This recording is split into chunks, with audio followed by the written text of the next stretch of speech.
Elles sont rondes, rouges et remplies de petits êtres. Je parle évidemment des Pokéballs. Mais c'est de pire en pire.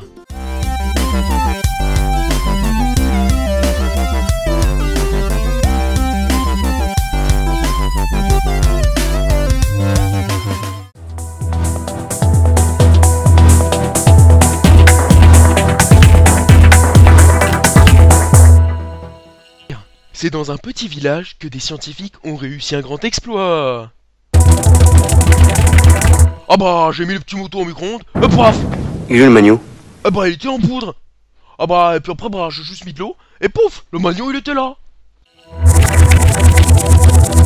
Et c'est ainsi que le laboratoire scientifique Beauf a mis au point un astucieux système capable de réduire des animaux en poudre grâce à un rayon très chaud et à les réhydrater sans problème. Et tout ça dans des sphères. Ah oui, hein, ça c'est important. Cela pourrait en effet être une excellente méthode pour faire rentrer les Pokémon dans les Pokéballs. Mais outre l'état décédé liquide des Pokémon après ajout de l'eau à la poudre, pourrait-on faire rentrer ça dans une boule qui tient dans la main? D'abord, il nous faut le volume de ces petites sphères.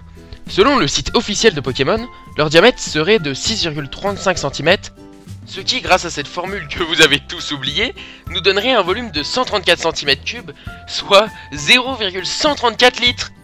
Alors maintenant, prenons le plus grand Pokémon disponible, Wailord, qui fait 392 kg.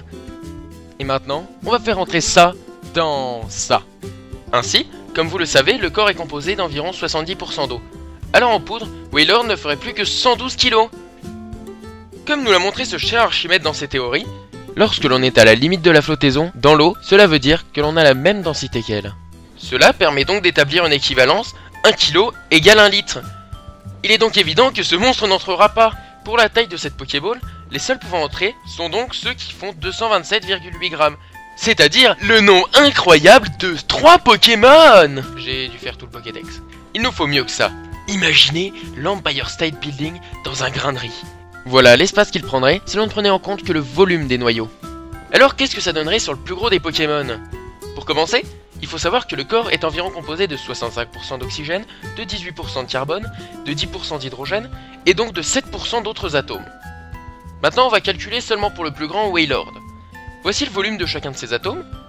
Et maintenant, selon les pourcentages précédemment cités, Wailord a 39,8 litres d'hydrogène, 71,64 litres de carbone, 258 litres d'oxygène et donc 27,7 litres d'autres. Désormais, nous allons calculer le volume d'un de ces atomes en sachant que nous négligerons les autres atomes minoritaires. Commençons par l'hydrogène. Nous allons alors faire le rapport entre le volume de l'atome et le volume du noyau, qui serait donc le volume de l'atome rétréci. Gardons cette valeur compliquée en tête pour plus tard. Maintenant, faisons la même chose pour l'atome de carbone. Et enfin, pour l'oxygène. Reprenons désormais ces trois rapports. Nous allons multiplier les volumes que nous avons calculés, oula, il y a au moins une minute, pour les multiplier à ces rapports, pour obtenir le volume de ces atomes compressés. Voici le volume des atomes d'hydrogène, le volume des atomes de carbone, et enfin, celui de ceux d'oxygène. Wailord fera donc le volume incroyable de 2,679 fois 10 puissance moins 12 litres, l'équivalent de 2,679 picolitres. Non, ça n'a rien à voir avec l'alcool, bande de sagouins. Ça représente seulement un grain de sable. Donc là, tout est beau, tout est fantastique, c'est super bien, on est content. Eh ben non, car enlever le vide ne réduit pas le poids. Ainsi, malgré tout, Wailord rentrera, mais vous ne pourrez pas le porter.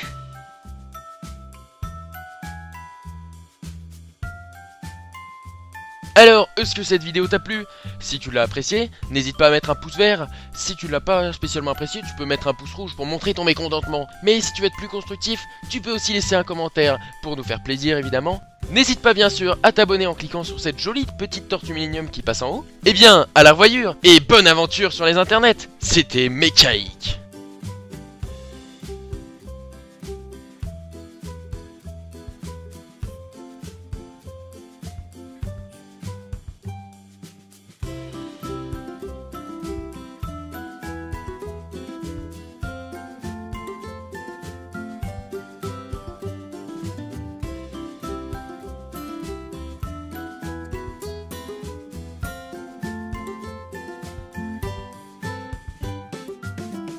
Le saviez-vous?